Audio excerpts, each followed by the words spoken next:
और अब आइए देखते हैं वॉर जोन से आ रही 10 बड़ी खबरें।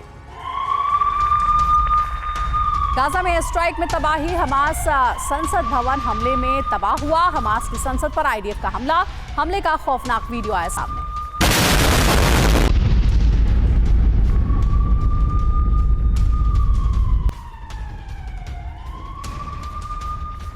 और अगली बड़ी खबर, इस्राईली सेना ने अल शिफा अस्पताल में फिर दिखाए हमास के अड्डे के सबूत। तलाशी के दौरान मिला हथियारों का जखीरा, हमास के लड़ाकों के सैन्य सामान भी बरामद किए गए। अगली अहम खबर, उत्तरी गाजा पट्टी में इजरायली सेना का ताबड़तोड़ हमला। इंडोनेशियाई अस्पताल के पास आईडीएफ ने दागे गोले, हमले में कई बड़ी इमारतों को बनाया निशाना।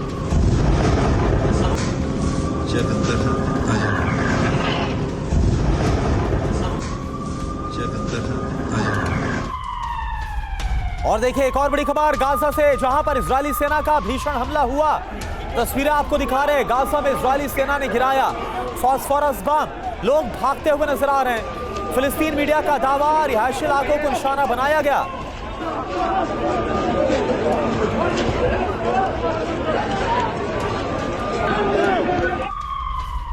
गाजा में आईडीएफ का भीषण हमला, हमास के कई पोस्ट पर आईडीएफ का कब्जा। इजरायल के हमले का वीडियो आया सामने।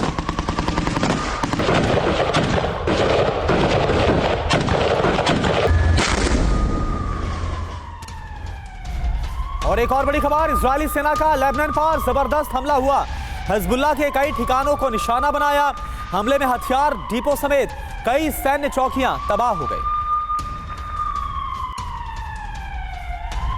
7 अक्टूबर के हमले पर हानिया से नाराज खामनेई, हमास ने हमले की पहले से जानकारी नहीं दी, हम आपकी तरफ से जंग नहीं लड़ेंगे।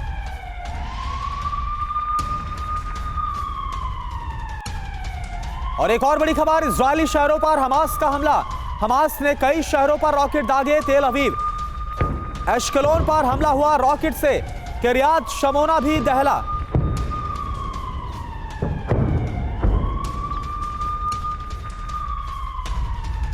अगली वॉर ब्रेकिंग, गाजा में जॉर्डन के फील्ड अस्पताल के पास बमबारी हुई है। बमबारी में अस्पताल के 7 कर्मचारी घायल हुए। जॉर्डन ने इजरायली सेना पर हमले का आरोप लगाया।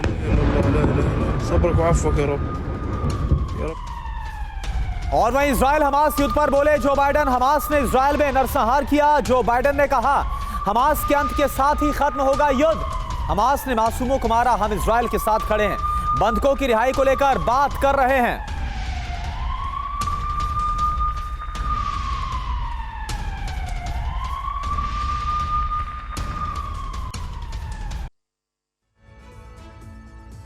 और अब गाजा विध्वंस 25, हमास की संसद पर आईडीएफ का हमला। हमले में हमास का संसद भवन तबाह, हमले का खौफनाक वीडियो सामने आया। इजरायली सेना का गाजा पर जबरदस्त प्रहार, इंडोनेशियाई अस्पताल के पास हमला किया, धमाके से लाल हो गया आसमान। फिलिस्तीनी मीडिया का दावा, गाजा में इजरायली सेना ने गिराया सफेद फास्फोरस बम, रिहायशी इलाकों को निशाना बनाया। गाजा में आईडीएफ का विध्वंसक प्रहार, हमास की कई पोस्ट पर इजरायली सेना ने कब्जा किया। हमले का इजरायल ने जारी किया वीडियो। इजरायली सेना ने अल शिफा अस्पताल में फिर से दिखाए हमास के अड्डे के सबूत। तलाशी के दौरान मिला हथियारों का जखीरा, हमास लड़ाकों के सैन्य सामान भी बरामद हुए। पीएम नेतन्याहू ने अमेरिकी प्रतिनिधिमंडल के साथ मुलाकात की। गाजा में बंधकों की रिहाई समेत कई अहम मुद्दों पर चर्चा हुई है। युद्ध के बीच गाजा की पहले और बाद की सैटेलाइट तस्वीरें सामने आई। बाद की तस्वीरों में गाजा में दिखी भयानक तबाही, आसमान में हर तरफ नजर आ रहा है धुआं ही धुआं। हमास पर पीएम नेतन्याहू का बड़ा बयान, कहा हमास को पूरी तरह से कर देंगे नष्ट, हमास के छिपने की कोई भी जगह नहीं है, सभी बंधकों को लाएंगे वापस। लाल सागर में अमेरिकी वॉरशिप का एक्शन, यमन की तरफ से छोड़े गए ड्रोन को किया ढेर, हूती विद्रोहियों ने छोड़े थे ड्रोन। गाजा में फंसे विदेशी पासपोर्ट धारकों के लिए राफा क्रॉसिंग पॉइंट पहुंचा पहला ईंधन ट्रक। विदेशी पासपोर्ट धारकों का एक समूह इलाका छोड़ने के लिए कर रहा था प्रतीक्षा। फ्रांस के राष्ट्रपति मैक्रो का बयान, बंधकों की रिहाई के लिए जारी रहेगी कोशिश, रिहाई के लिए पूरी ताकत लगा रहे हैं। फिलिस्तीनी मीडिया का दावा, अल शिफा अस्पताल में फिर से तोड़फोड़ कर रही है आईडीएफ, दक्षिणी साइड पर चला रही है बुलडोजर। लंदन में संसद के बाहर सड़कों पर उतरे लोग विराम की मांग को लेकर किया गया विशाल धरना प्रदर्शन। गाजा जंग को लेकर यूएनएससी में मानवीय संघर्ष विराम की अपील वाले प्रस्ताव को मंजूरी। प्रस्ताव में बंधकों की बिना शर्त रिहाई की बात कही गई। यूएनएससी के प्रस्ताव को इजरायल ने खारिज किया। कहा, बंधकों की रिहाई के बिना कोई युद्ध विराम नहीं होगा। अल-कुद्स ब्रिगेड का इजरायली सेना पर हमला। बद्र 1 रॉकेट से आईडीएफ पर हमला किया गया। रॉकेट हमले का वीडियो जारी किया गया। इजरायल के अश्कलोन में हमास का भीषण हमला हुआ। गाजा पट्टी की तरफ से अटैक किया गया। मिसाइल को आयरन डोम ने नष्ट किया। इजरायल ने हमास की युवा ब्रिगेड की तस्वीरों को जारी किया। हाथों में हथियारों के साथ दिखाई दिए बच्चे। युद्ध के लिए बच्चों को तैयार कर रहा है हमास। इजरायल के मंत्री बेनी गेंट्स का बड़ा बयान। कहा, गाजा ही नहीं पूरी दुनिया में हमास के नेताओं को तलाशेगा इजरायल, ढूंढकर करेगा उनका खात्मा। 7 अक्टूबर के हमले पर हानिया से नाराज खाम ने कहा, हमास ने हमले की पहले जानकारी नहीं दी, हम आपकी तरफ से जंग नहीं लड़ेंगे। इजरायली शहरों पर हमास का हमला। कई शहरों पर दागे रॉकेट हमलों से दहला तेल अवीव, अश्कलोन और किरियात शमोना। आईडीएफ और हमास के बीच जेनिन में आमने सामने की जंग। गोलियों की आवाज से दहला इलाका। जमीनी जंग का डराने वाला वीडियो सामने आया। खान यूनिस के पूर्वी इलाकों में इजरायली सेना ने पर्चे गिराए। पर्चों पर इलाके को जल्द खाली करने का निर्देश दिया गया। व्हाइट हाउस के राष्ट्रीय सुरक्षा प्रवक्ता जॉन किर्बी का बयान। कहा, इजरायल के सैन्य अभियान पर हमारी इजाजत से नहीं चलते। गाजा में मरने वालों का बढ़ा आंकड़ा। अभी तक 11,500 से ज्यादा लोगों की मौत। मरने वालों में 4,700 से ज्यादा बच्चे शामिल। ब्रिगेडियर शरदेंदु सर हमारे साथ हैं, लेकिन मैं पहले आपके पास ओपी तिवारी सर आना चाहूंगा। क्या, क्योंकि पहली बड़ी खबर तो यही आ रही है ना सामने कि जो बाइडेन अकेले प्रेस कॉन्फ्रेंस करेंगे, साझा प्रेस कॉन्फ्रेंस की उम्मीद थी, ऐसा हो नहीं रहा। क्या यही अपने आप में बहुत बड़ा संकेत है इस बातचीत के फेल होने का, या फिर कुछ ठोस निकल कर नहीं आया इस बातचीत में भी? करुणा, इस बात से सहमत हूं कि जहां तक वर्ल्ड सिनेरियो का, जहां तक वॉर सिचुएशन है, इसमें कोई साझा नहीं आया है पूरे कंसर्न लोग। लेकिन इनकी मीटिंग इसके लिए थी कि आपसी सुझाव, आपसी बढ़ाने, इकोनॉमिक आर्थिक पॉइंट ऑफ व्यू से दोनों देशों को आगे बढ़ाने की थी।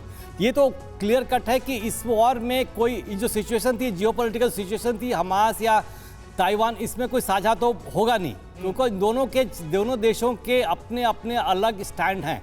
लेकिन जहाँ तक इकोनॉमी का सवाल है, जो दोनों देश सफ़र कर रहे थे, चाइना और यूएसए, कोरोना एपिसोड के बाद से दोनों सफ़र कर रहे थे, दोनों काफ़ी बैकवर्ड वापस जा रहे थे। दोनों का पब्लिक ओपिनियन भी अपने देशों में भी कम हो रहा था। जिनपिंग का भी कम्युनिस्ट पार्टी में भी कंट्रोल कम हो रहा था। तो इसमें एक मीटिंग इनकी अपनी आर्थिक स्थिति सुधारने के लिए और जो थोड़ा बहुत आपस में कन्फ्यूजन था, इसको दूर करने के लिए आगे बढ़ने की कोशिश थी। इसमें लग रहा है कि इनके थोड़ा आगे बढ़ चुके हैं। जहां तक टेक्नोलॉजी का ट्रांसफ़र हो या किसी इक्विपमेंट का इंपोर्ट हो, एक्सपोर्ट हो, जो इनडायरेक्टली तरीके से सफ़र कर रहा था, उसकी वजह से इनकी आर्थिक स्थिति खराब हो रही थी, वो सामने आएगा। लेकिन जहां तक दूसरा सवाल है, वर्ल्ड की जो सिचुएशन चल रही है, जो वॉर सिचुएशन चल रही है, इसको अगर मद्देनजर रखा जाए तो ये मीटिंग जो है इसमें कोई सफल नहीं रही है। इसमें कहा जा सकता है इसमें कोई उदार नहीं है। यानी कि सर आप कह रहे हैं कि इस मीटिंग में बहुत कुछ सार्थक निकल करके नहीं आया होगा, ऐसी ही संभावना नजर आती है। हालांकि प्रेस कॉन्फ्रेंस का इंतजार करना चाहिए। हमारे साथ देखिए यूएस से पीके श्रीवास्तव जी, डिफेंस एक्सपर्ट है, वो भी हमारे साथ जुड़ गए, उनका रुख करेंगे। श्रीवास्तव सर, आपको क्या लग रहा है, क्योंकि देखिए चीन ने मुद्दा उठा दिया ताइवान का। शी जिनपिंग ने जब जो बाइडेन से ताइवान को मदद ना पहुंचाने की बात कही होगी, तो अमेरिका का रुख क्या रहा होगा, क्योंकि अमेरिका तो शुरुआत से ही ताइवान के साथ मजबूती से खड़ा है। इन गंभीर मुद्दों पर क्या बातचीत हुई होगी? अंजलि, देखिए आज मैं सैन फ्रांसिस्को में हूँ और जब से दोनों नेता मिले हैं, यहाँ के मीडिया में भी बहुत गहमा गहमी चल रही है जी। सबसे बड़ी बात जो कही जा रही है कि 1 साल के बाद, 1 साल और 1 दिन के बाद इन दोनों की मुलाकात एक कमरे में आमने सामने बैठ के बातचीत कर रहे हैं।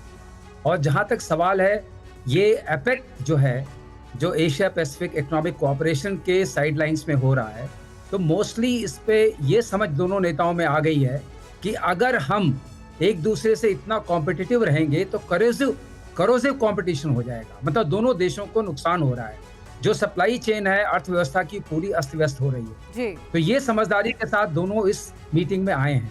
मगर मुद्दे की बात जो यहाँ चर्चा चल रही है कि इसके आने से क्या जो कॉन्फ्लिक्ट्स हैं, ऑनगोइंग कॉन्फ्लिक्ट्स हैं, यूक्रेन का है और हमास और इजराइल का है, उस पर कोई इम्पैक्ट पड़ेगा। तो लोगों की जो एक्सपर्ट्स यहाँ पर हैं वो समझते हैं कि शायद जरूर इम्पैक्ट पड़ेगा। इस पे जरूर इम्पैक्ट पड़ेगा। ये स्ट्रैटेजिक तरीके से, जैसे मुझसे पहले तिवारी साहब ने बोला, स्ट्रैटेजिक दृष्टिकोण से अगर आप देखेंगे तो एक छोटी सी जो ग्लोबल विश्व शांति के लिए एक हल्की सी, आप कहेंगे जितनी गर्मी थी उसमें थोड़ी गर्माहट आएगी। नहीं, लेकिन आपने जो भी कहा, देखिए पीके श्रीवास्तव सर, इस पर मेरा एक सवाल आपसे है कि इस पूरी मुलाकात में जो सबसे ज्यादा जोर रहा वो आपसे रिश्तों को मजबूत करने का, जो आर्थिक सहयोग है उसको बढ़ाने पर रहा, लेकिन जो प्रैक्टिसेस रही हैं, जो चालाकियां चीन दिखाता है आर्थिक क्षेत्र में भी, क्या उस पर आंख मूंद कर सहमति दे देगा इस मुलाकात के बाद अमेरिका? इस पर आपको लग रहा है? बिल्कुल नहीं, और न तो इस पर बात हो रही है। जहां तक सवाल है, जो एम्बिग्युइटी रही है वन चाइना पॉलिसी की, वो मेंटेन की जाएगी। साउथ चाइना सी में जो अभी लोगों को डर ये लगता है, जिस तरीके से इनके जो नौसेना के जहाज हैं और इनके जो एयरक्राफ्ट हैं जो इसको गार्ड करते हैं दोनों के, अगर ये आपस में आएंगे, लोगों का यहाँ तक कहना है कि वहाँ बाइडेन और शी जिनपिंग तो कॉकपिट में नहीं बैठे हुए हैं, एग्जीक्यूटिव व्हील्स पर वो लोग तो नहीं बैठे हैं। तो कभी कभी जिसे कहते हैं अनइंटेंडेड कॉन्सिक्वेंसेस हो सकते हैं अगर वो उस तरीके से आपस में एक दूसरे से बम्प करते रहेंगे। तो इन सब को लेकर ये हो रहा है कि जो ओवरऑल पॉलिसी जिसकी बात आप कर रहे हैं उसमें कोई कमी नहीं आने वाली है, बिकॉज वो बहुत ही एक ऐसी चीज है जो धुरी है।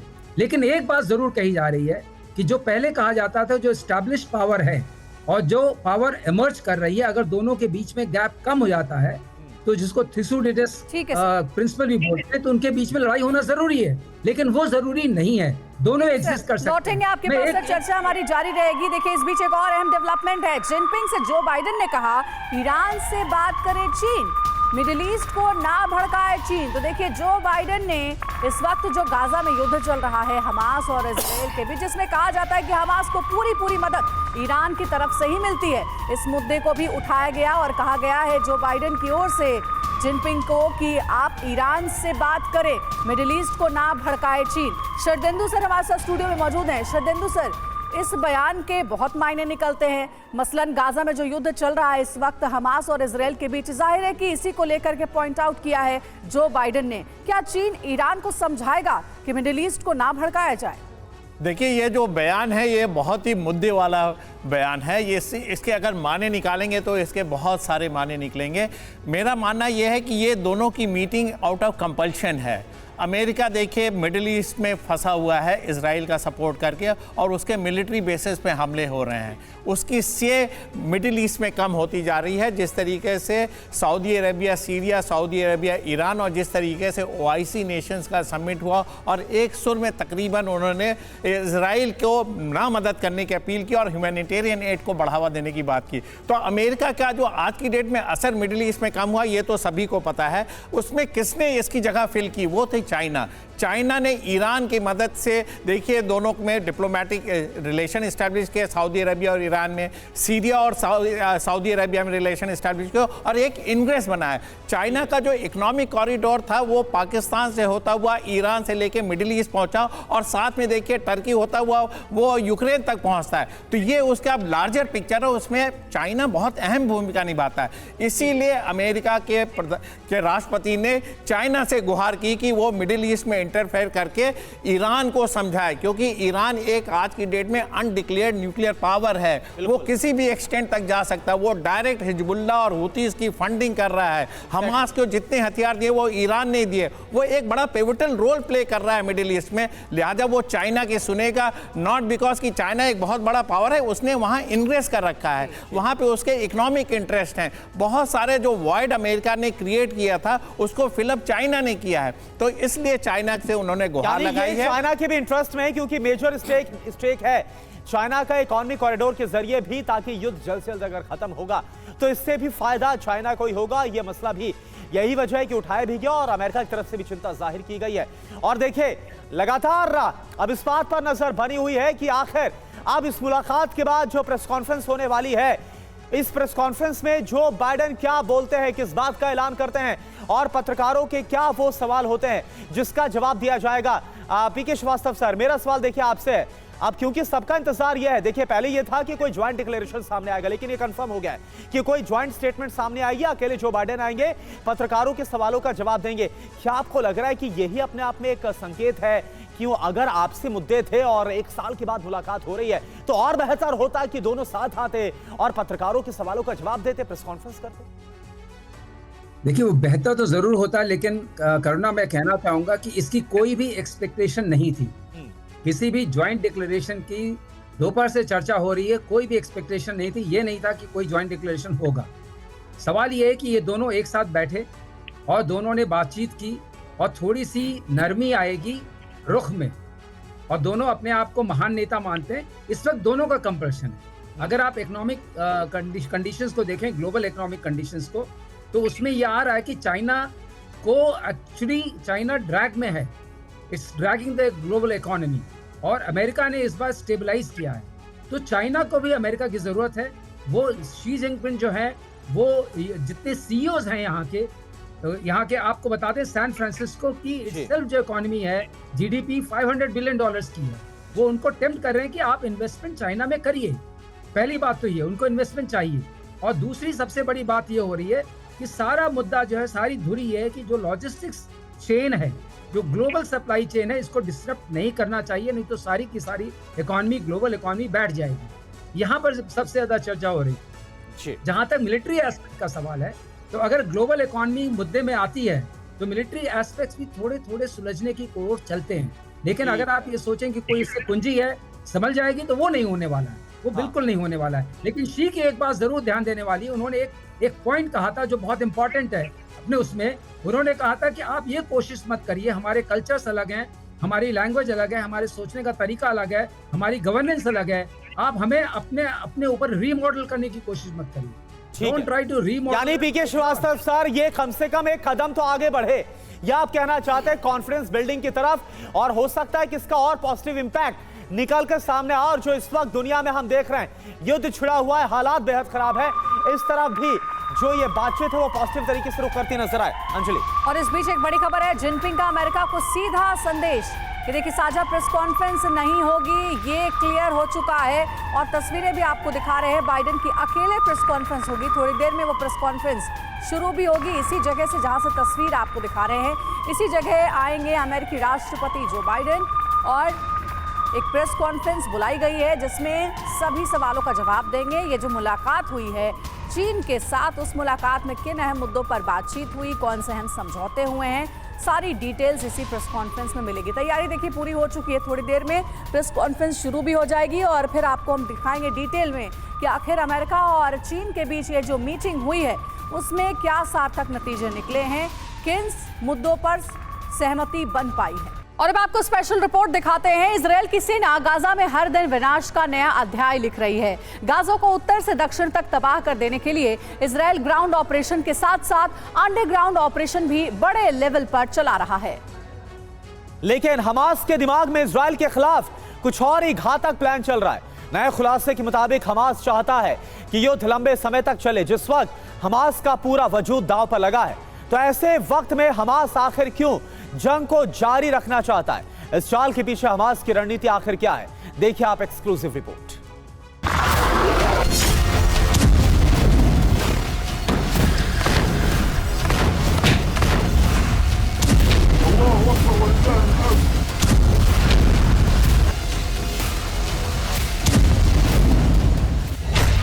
चालीस दिन जंग भीषण।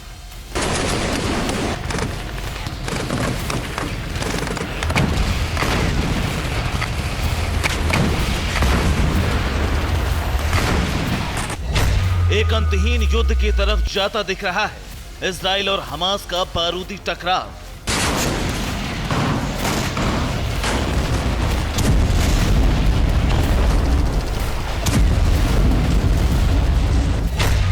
न हमास सरेंडर करने को तैयार है, न ही इजराइल का बारूदी ऑपरेशन थम रहा है।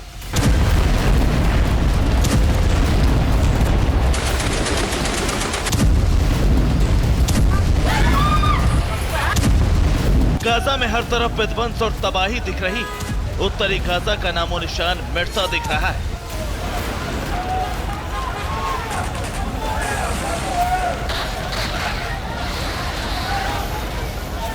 वेस्ट बैंक में भी लगातार बम बरस रहे, टैंक गरज रहे।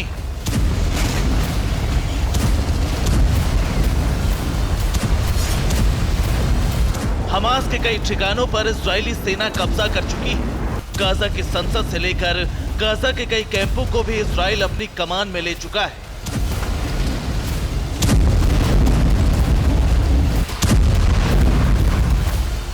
हमास के कई लड़ाके और बड़े कमांडर भी मारे जा चुके हैं। किसी पल तो ऐसा भी लगता है कि अब हमास सरेंडर कर देगा।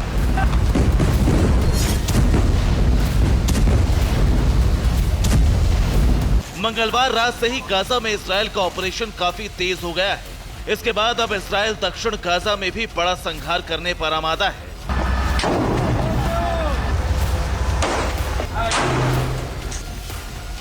लेकिन इजराइल के बेहद विध्वंसक हो चुके हमलों के बावजूद हमास झुकने को तैयार नहीं है, बल्कि इजराइल के शहरों पर हमास के हमले भी जारी हैं।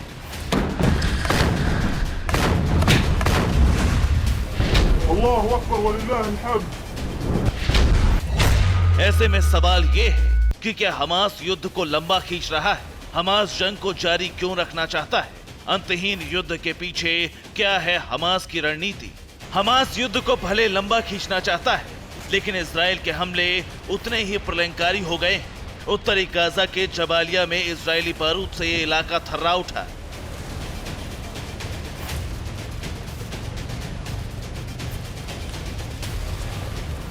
इजराइल के हवाई हमलों में गाजा की इमारतें पूरी तरह तबाह हो चुकी हैं। जबालिया कैंप पर बमबारी के बाद ऐसी तबाही मची है कि चारों तरफ सिर्फ विध्वंस दिख रहा है।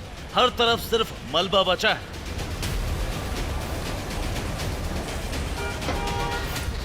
गाजा में रात दिन बम बरस रहे हैं। इजराइल अपने ग्राउंड ऑपरेशन को जल्द से जल्द अंजाम तक पहुंचा देना चाहता है। गाजा में हमास के सेंट्रल कैंप पर भी इजराइल ने बड़ा हमला किया, जिसके बाद हमास कमांडर ऐमान नौफाल के ठिकाने पर भी तलाशी ली गई। इजराइल ने गाजा में एक सीमेंट फैक्ट्री पर भी कब्जा कर लिया। फैक्ट्री में हमास के हथियार और सुरंगें मिलने का भी दावा किया गया।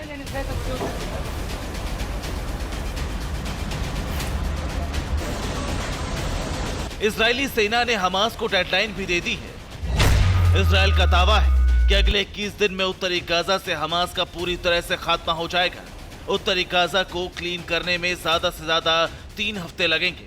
अगले 1 साल तक गाजा में रहेगी इजरायली डिफेंस फोर्स यानी IDF। गाजा में फिलहाल इजराइल के 3 डिवीजन मौजूद हैं।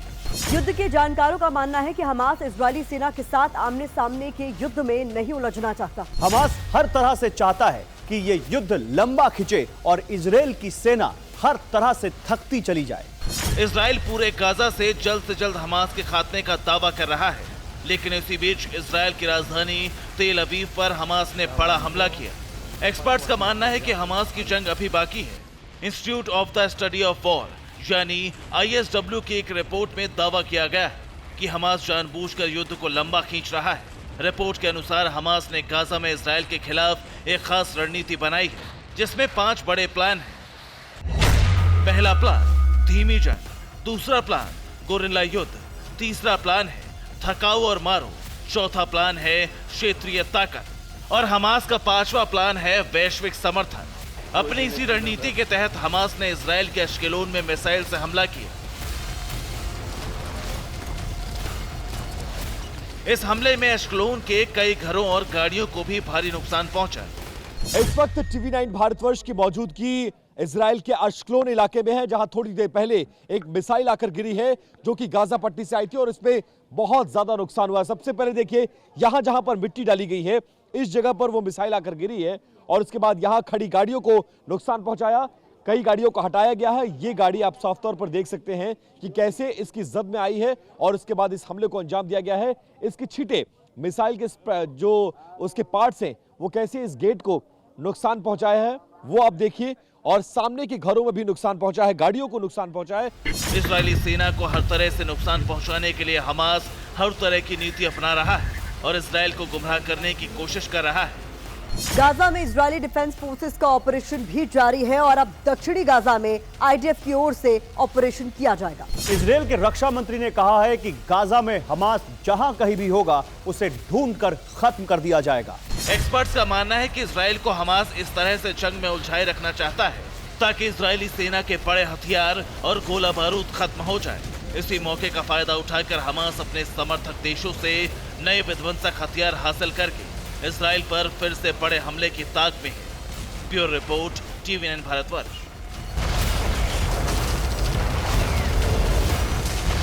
वेस्ट बैंक की जमीनी जंग अब गाजा से भी ज्यादा भीषण होती जा रही है। वक्त बीतने के साथ इजरायली सेना का ऑपरेशन और तेज होता जा रहा है। इजरायली जवान वेस्ट बैंक में मौजूद रिफ्यूजी कैंप्स को निशाना बना रहे हैं और सिर्फ इतना ही नहीं, इजरायल ने अब फिलिस्तीन स्मारकों को भी टारगेट करना शुरू कर दिया है। इजरायल हर उस चीज को तबाह कर रहा है जो रेजिस्टेंस फोर्स से जुड़ी हुई है।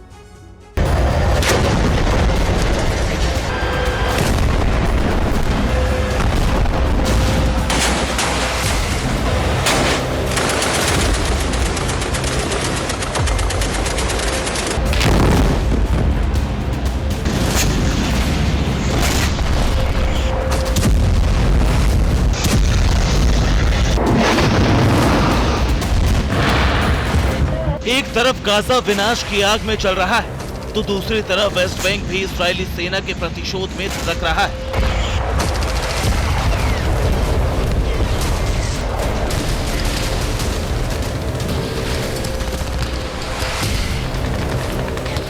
गाजा में इजराइल ग्राउंड ऑपरेशन के जरिए हमास को खत्म करने की कोशिश में है तो वहीं वेस्ट बैंक में रेजिस्टेंस फोर्स को चुन चुनकर इजरायली जवान टारगेट कर रहे हैं।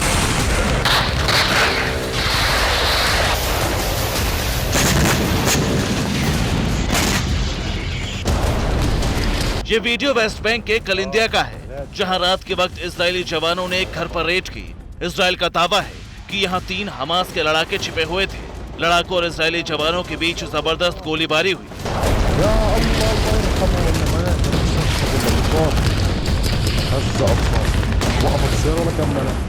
जेनिन के अल जबरियत कैंप के पास भी इजरायली जवानों ने रात में ऑपरेशन चलाया। कैंप में मौजूद लड़ाकों और इजरायली जवानों के बीच ताबड़तोड़ फायरिंग की आवाजें भी सुनी गई। ये वीडियो भी जेनिन का है जहां इजरायली जवानों ने सर्च ऑपरेशन चलाकर 2 लोगों को गिरफ्तार कर लिया। दावा है कि ये दोनों हमास के लड़ाके थे।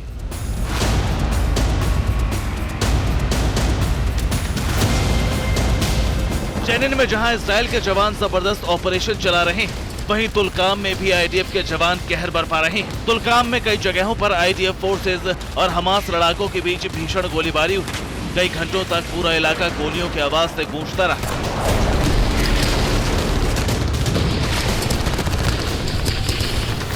ये तस्वीरें तुलकाम में मौजूद रेफ्यूजी कैंप की हैं, जहां इजरायली जवानों ने रेड की, जिसका आम फिलिस्तीनियों ने जबरदस्त विरोध किया। भीड़ को तितर-बितर करने के लिए इजरायली जवानों को गोलीबारी करनी पड़ी।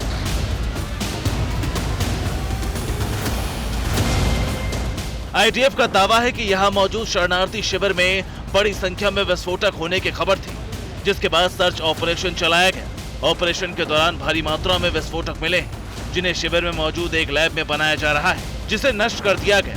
साथ ही शिविर में मौजूद 7 लड़ाकों को भी मार गिराने का दावा किया गया। दरअसल इजराइल का जितना फोकस गाजा पर है, उतना ही ध्यान वेस्ट बैंक पर भी है। इजराइल की सेना यहां मौजूद रेफ्यूजी कैंप को लगातार निशाना बना रही है, रेड कर रही है।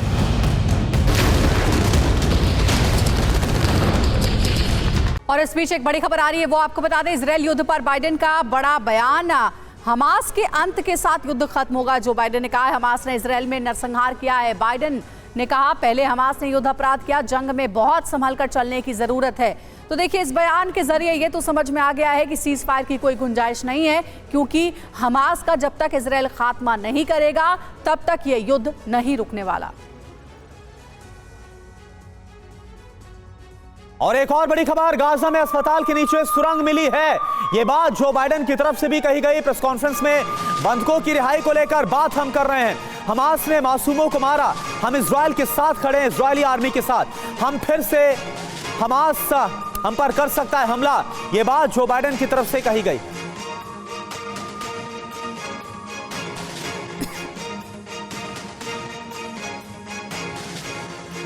have been deeply involved in moving on the hostage negotiation.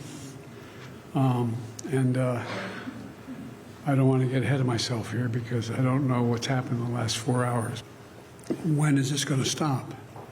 I think it's going to stop when Hamas no longer maintains the capacity to murder and abuse and just do horrific things. The IDF, the Israeli Defense Forces, acknowledges they have an obligation to use as much caution as they can in going after their targets. It's not like they're rushing in the hospital, knocking down doors and, you know, pulling people aside and shooting people indiscriminately. But Hamas, as I said they plan on attacking Israelis again. Israel is also taking risks themselves about their folks being killed and one-to-one going through these hospital rooms, hospital halls. But one thing has been established is that Hamas does have headquarters, weapons, materiel below this hospital. So it's, but I can't tell, I'm not a fortune teller, I can't tell you how long it's going to last. But I can tell you I don't think it ultimately ends until there's a two-state solution.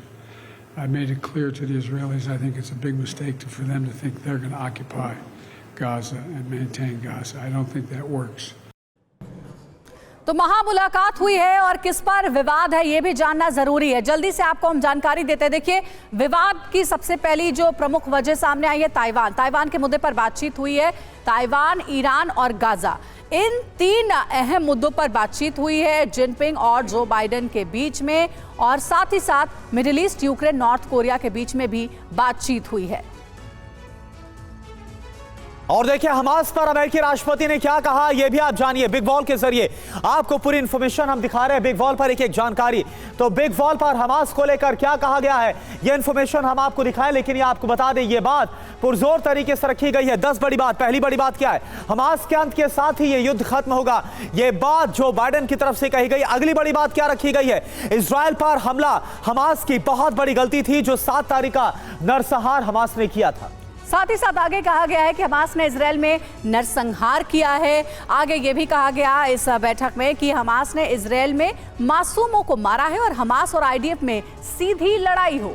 इसके अलावा Hamas और IDF में सीधी लड़ाई के जिक्र के साथ ही हम इजराइल के साथ खड़े हैं, इजरायली आर्मी के साथ खड़े हैं, यह बात भी कही गई। हमास फिर से हमला कर सकता है, यह भी कहा गया। और एक और बड़ी बात क्या कही गई? 8वीं बड़ी बात, पहले हमास ने युद्ध अपराध किया।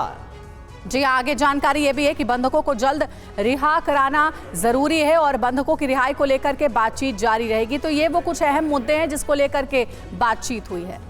तो आप जरा देखिए, कई अहम मसलों को लेकर बातचीत हुई है और इसमें सबसे बड़ी बात यह है, जो बाइडेन की तरफ से पत्रकारों ने सवाल यह पूछा, पत्रकारों ने पूछा कि आखिर युद्ध कब तक चलेगा, कब तक खिंचेगा, क्योंकि ऐसी खबरें आ रही कि युद्ध 1 साल तक चल सकता है। तो जो बाइडेन ने बोला कि मैं तारीख तो नहीं बता सकता, ये तो नहीं कह सकता कि आखिर युद्ध कब तक चलेगा, लेकिन हाँ, जब तक हमास का खात्मा नहीं होता तब तक युद्ध चलता रहेगा। लेकिन इसके अलावा ताइवान और ईरान का मसला भी कैसे उठा, नए टकराव की शुरुआत कैसे हो गई, यह आप जरा जानिए। जिनपिंग ने क्या कहा, जो बाइडेन ने क्या कहा आमने सामने की बातचीत में? ताइवान को अमेरिका हथियार देना बंद करे, जिनपिंग ने साफ कहा।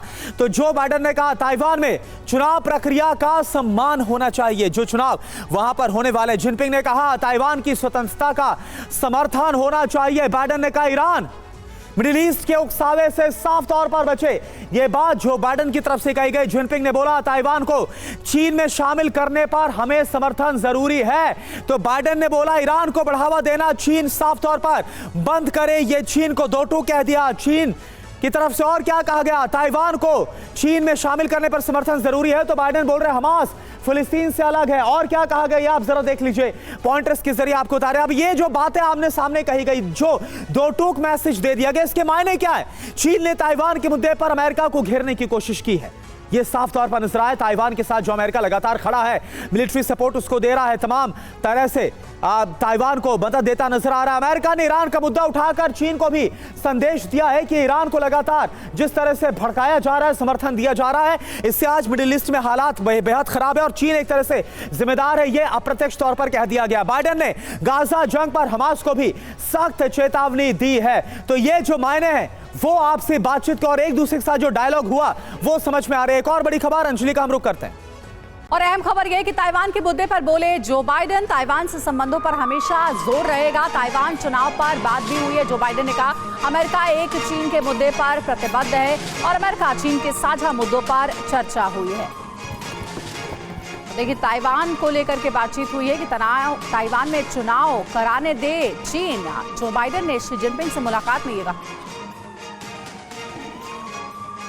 The first war crime is being committed by Hamas by having their headquarters, their military, hidden under a hospital. And that's a fact. That's what's happened. Israel did not go in with a large number of troops, did not raid, did not rush everything down. They've gone in, and they've gone in with their soldiers carrying weapons, their guns. They were told, let me be precise. We've discussed the need for them to be incredibly careful. You have a circumstance where you know there is a fair number of Hamas terrorists.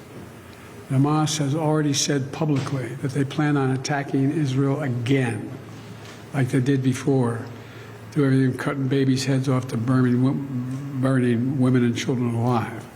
And so the idea that they're going to just stop and not do anything is not realistic. This is not the carpet bombing. This is a different thing. They're going through these tunnels. They're going in the hospital. And if you notice, I was mildly preoccupied today. I apologize. I didn't see everything. But what I did see, whether I haven't had it confirmed yet, I am asked my team to answer the question. But what happened is they're also bringing in incubators. We're bringing in other means to help the people in the hospital, and they've given the doctors, and I'm told, और देखिए, इस पर बातचीत करते हैं हमारे साथ दो खास मेहमान जुड़े हुए हैं। यूएस से हमारे साथ पूर्णिमा नाथ जी है जो कि राजनीतिक विश्लेषक है, अमेरिका से लाइव है, और साथ ही साथ brigadier Vinod Datta sir as a defence expert हमारे साथ है। आप दोनों का बहुत बहुत स्वागत है। पूर्णिमा नाथ जी, सबसे पहले मैं आपका रुख करना चाहूंगा। देखिए, जो रिश्ते हैं उनमें नरमी तब आती है, तलखी से आगे वो तब बढ़ते हैं जब आपसे विश्वास हो। लेकिन आपने भी वो तस्वीर देखी होगी जब जो बाइडेन से पत्रकार पूछते रह गए कि क्या आप चीन पर, क्या आप शी जिनपिंग पर विश्वास करते हैं, तो एक शब्द नहीं बोला, मुस्कुराते रह गए और फिर पत्रकारों को उस रूम से बाहर कर दिया गया। देखिए, मेरे ख्याल से American institutions and American politicians at this point of time, उनको पता है कि चीन के साथ जो रिश्ता है वो थोड़ा सा वीक हो चुका है। आपने अगर उनका भाषण सुना है, उनके मीटिंग की, मैंने सुना है, मेरे से मैं जो इंटरप्रेट कर रही हूँ, मेरे हिसाब से मुझे लगता है कि actually they are quite worried. उनको रीबिल्ड करने का, ट्रस्ट रीबिल्ड करने के लिए अमेरिका को रिक्वेस्ट कर रहा है। At the end of the day हमें ये भी एक्सेप्ट करना पड़ेगा कि चाइना के साथ, चाइना कोविड के हिसाब से आप देखो, India is a quite amazing contestant at this point of time, and सारे मैन्युफैक्चरिंग इंडिया में शिफ्ट हो रहा है एंड बिजनेस इंटरेस्ट दिखा रहे हैं। सारे बिजनेस इंडिया में शिफ्ट होने वाला है soon. We recently saw in terms of G20 and Elon Musk and etcetera, it's favourable towards India. अब चाइना को थोड़ा सा ऑब्वियसली थोड़ा सा अंडरस्टैंडिंग तो है ही कि इट्स नॉट वेल। तो यहाँ पे we are worried about it because the timing, the visitation of this timing is also quite interesting because United States के हिसाब से we are seeing that Gavin Newsom perhaps California से presidential election में खड़े होने वाले हैं। So I don't know exactly if this is how the meeting was set in California, and California has been completely destroyed with Democrat policies at this point of time. अभी fix किया है रास्ता, roads and neighbourhood clean किया है because और ये बड़ी बात कही है पूर्णिमा नाथ जी कि कैलिफोर्निया में भी जो एशियन पैसिफिक इकोनॉमिक कॉर्पोरेशन की समिट है उसे भी रखा गया। अंजलि, एक और बड़ी खबर, बाइडेन जिनपिंग से पत्रकारों के सवाल, क्या आप एक दूसरे पर विश्वास करते हैं? पत्रकारों के सवालों का कोई जवाब नहीं दिया जो बाइडेन जिनपिंग ने, कोई भी जवाब नहीं दिया। ये देखिए, बस एक मुस्कुराहट नजर आई है, चाहे वो डेलीगेशन हो। ये देखिए किस तरह से बस मुस्कुराते रहे। एंटनी ब्लिंकन जो कि बगल में बैठे हुए हैं वो भी बस मुस्कुराते रहे, आपस में चर्चा करते रहे, लेकिन हामी तक नहीं भरी कि क्या इतनी बड़ी मुलाकात हो रही, विश्वास है भी कि नहीं।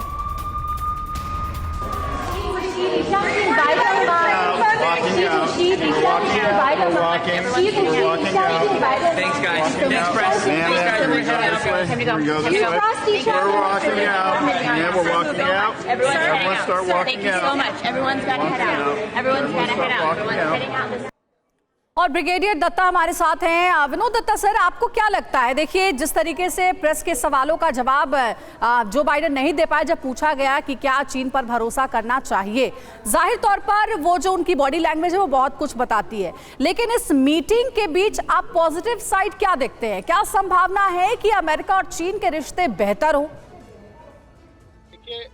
इंटरनेशनल पॉलिटिक्स में there are no permanent friends, there are only permanent interest. तो जिस तरह से चीन की तरफ अमेरिका का इस तरह का झुकाव जो देखा जा रहा है, उसके दो पहलू मुझे नजर आते हैं। पहली बात, जो साइनो-सेंट्रिक वर्ल्ड ऑर्डर है उससे अमेरिका परेशान है और वो नहीं चाहता कि चीन का जो वर्चस्व है वो बढ़े। दूसरी चीज जो है वो ये है कि अमेरिका में इलेक्शंस हैं और अगर आपको याद हो, ट्रंप एडमिनिस्ट्रेशन में भी यही देखा गया था कि चीन किसी भी तरह से, चाहे साइबर के तौर से या और किसी तरीके से, वो अमेरिका के इलेक्शंस को इन्फ्लुएंस कर सकता है। तो ये सब चीजों को देखते हुए अमेरिका की जो नजदीकियां चीन से देखी जा रही है वो इसी संदर्भ में देखी जा रही हैं। दूसरी चीज, डिपेंडेबल अलाई नहीं है, उसको जहां अपना इंटरेस्ट दिखाई देता है, जहां इस तरह की कोई चीज दिखाई देती है, वहीं वो उसका झुकाव इस तरीके से देखा जाता है। ठीक, चलिए बिल्कुल। तो जिस तरफ इंटरेस्ट बनता हुआ नजर आता है, चीन हो या फिर अमेरिका, जाहिर सी बात है मुद्दा यहां पर यही था कि एक दूसरे की जो इंटरेस्ट है, जो प्रभावी हो रहे हैं, कैसे वो इस तनाव की वजह से उनको सुलझाया जाए, कैसे इस तनाव को कम किया जाए ताकि जो लगातार नुकसान हो रहा है। और सबसे बड़ी बात, इलेक्शंस पर सबकी नजर है, डोमेस्टिक ऑडियंस पर सबकी नजर है। एक और बड़ी खबर ईरान को लेकर, जिनपिंग से भी बोले हैं जो बाइडेन, ईरान से बात करे चीन। जो बाइडेन ने बोला, मिडिल ईस्ट का मुद्दा भी बहुत ही प्रमुखता के साथ इस बातचीत में उठाया गया। मिडिल ईस्ट को ना भड़काए चीन, ये देखिए बहुत बड़ी बात कह दी है, यानी कि सीधे तौर पर अमेरिका ये मान रहा है कि आज जो हालात है उसमें चीन ही जिम्मेदार है।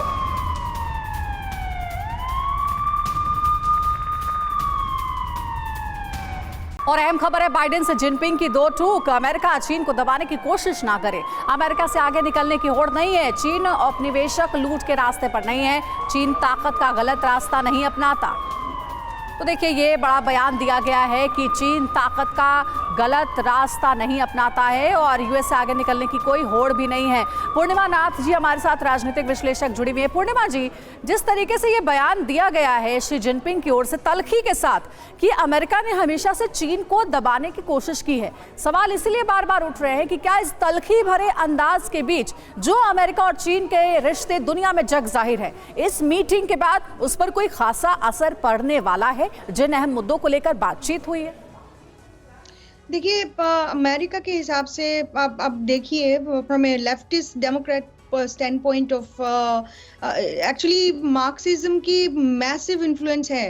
अभी even in this meeting also you will actually see lots of Marxist flags over here, and especially the state of California which literally dictates the Marxism, and सारे bills वहीं से शुरू होती है। even anti-Hindu bill, Cisco caste bill was also pushed over there।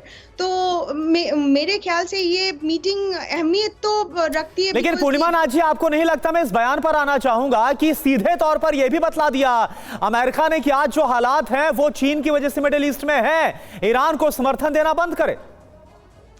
देखिए, as previous speaker told, it's all about interest, right? And at the end of the day, I don't think America has the strength to go after China at this point of time. In literally in a decade or so, China is going to be extremely powerful. I mean, at the same time, India is going to come up as well. किसी का बयान से हम क्या बोल रहे हैं उसमें ना जाके, at least you have to look into a little bit more further beyond the veil. Biden का स्पीच कट दिया था और लिटरली ही is not able to even make a statement, you know, powerful statement that हमें specifically world trade organisation से या तो WHO से क्या चाहिए. Biden literally ruined this country and he is not even powerful enough to stand with him to be the world leader at this point of time. So as a Indian American, I actually feel that he ruined the country's image at this point of time. So I couldn't give too much of weight on Mr. Biden at all at this point of time. चलिए ठीक है, आप दोनों का बहुत बहुत शुक्रिया, पूर्णिमा नाथ जी और विनोद दत्ता सर, आप दोनों का बहुत बहुत शुक्रिया हमसे जुड़ने के लिए. तो क्या मतलब थे, क्या मायने थे इस मुलाकात के और जो बयान दिए गए ईरान से लेकर ताइवान, मिडिल ईस्ट को लेकर, इन सब के क्या मायने थे, इसको हमने समझा है. तो इजराइल हमास जंग 41वें दिन में पहुंच गई, लेकिन सवाल यह है, नेतन्याहू की हुंकार, हमास का खेल खत्म होगा, इस पर हम बात करने वाले हैं.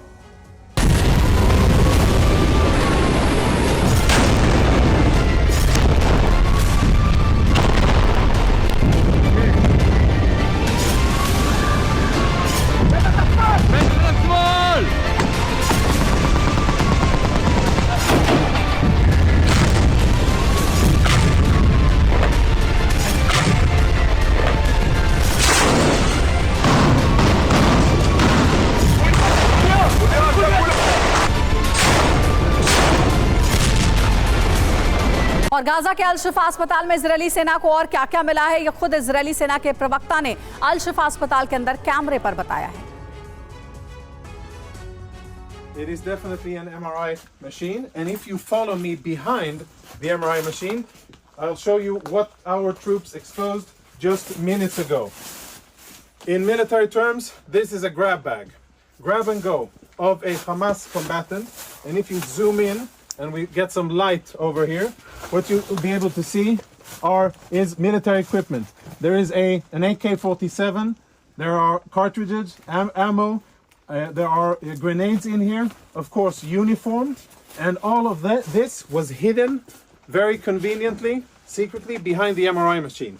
On the other side, we found a backpack with what appears to be very important intelligence, including a laptop, and we'll show you that momentarily. We tried to uncover the cameras, but all of the cameras have been obstructed. You can see there's black tape covering it.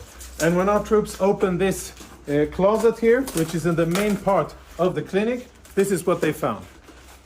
The contents of the bag are full military kit for one Hamas terrorist. A live grenade, ammunition, fighting vest with insignia, boots, and of course uniforms, and last but not least, standard AK-47. Inside the hospital, hidden in a secluded area, let's have a look at what we found inside the very same cabinet. There's insignia, military insignia, a knife. For those of you who read Arabic, you'll be able to understand what it says here. But it's Hamas, the military wing, Kataib al-Qassam, of course a vest with equipment, and as always an AK-47, standard gear, grab and go. The last item, which I'm sure will be very interesting to analyze, is a laptop. We found it in the MRI room. This is how the laptop looks.